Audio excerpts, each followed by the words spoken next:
አዲስ አበባ ከገባው ምንም አይነት ምስኪን በሬን አንኳክቶ አያውቅም። 5 አመት ስጾም አዲስ አበባ ላይ ምንም አይነት ምስኪን በሬን አንኳክቶ ሰደቃ ጠይቆኝ አያውቅምና በጣም ነበር የሚከፋኝ። ከልቤ ዱአ አደረኩበት ትላንትና። ዛሬ በረመዳን 7 አላህ በሬ ላይ ምስኪን ላከልኝ። ሙሳፊር ነኝ አስፈጥሪኛለኝና እጅግ በጣም ነው ደስ ያለኝ።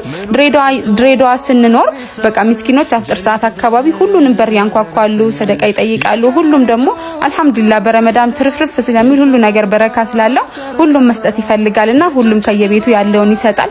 እኔም እንደዛ ከቤቴ ማካፈል ፈልግ ነበርና በጣም ነው ደስ ያለኝ። ዛሬ መጥቶ ሲያንኳኳ በራሴ ዕቃ አድርጌ ሾርባውን ምኑን ሁሉንም ነገር አደረኩለትና እጅግ በጣም ተደስቼ እኔ አሁን ሰጠው ለማለት ፈልጌ ሳይሆን በጣም ደስ ይላል። መጥቶ በራችሁን ምስኪን አንኳክቶ ሲጠይቅና ስትሰጡ ያላችሁን ነገር ስታካፍሉ በጣም ደስ ይላል ለማለት ፈልጌ ነው እና ሁሌ እንዲመጣ ነግሬው በጣም ደስ ብሎኝ ሌላም ሰው ራሱ ቢጨምርልኝ ደስ ነው የሚለኝና ያለንን ነገር ተካፍለን ስንበላ በረመዳኑ ደስ ይላል ለማለት ፈልጌ ነው። አልহামዱሊላህ ረቢል ዓለሚን አፍጥሬ እንደዚህ ያዘጋጃጀሁኝ። ያው እንደተለመደው ዱአይን አደረኩኝ። ከመግቢት በፊት ዱአ በጣም ወሳኝ እንደሆነ ብዙ ቀን ነው የምነግራችሁ። እቺ ሰዓት አትለፋችሁ ሴቶችዬ። ኪችን ውስጥ በጣም ረጅም ሰዓት እንደምናሳልፍ አውቃለሁ። የኡስታዝ ያሲን ኑሩን ሐዲስ እያዳመጥኩ ጥሩ ቀን ነበር ያሳለፍኩት። አልহামዱሊላህ ረቢል ዓለሚን አላህ ጾሞ ከተጠቀሙት ያድርገን። ረመዳኑ እንግዲህ እንደምታዩት በጣም እየፈጠነ ነው በሚገርም ሁኔታ።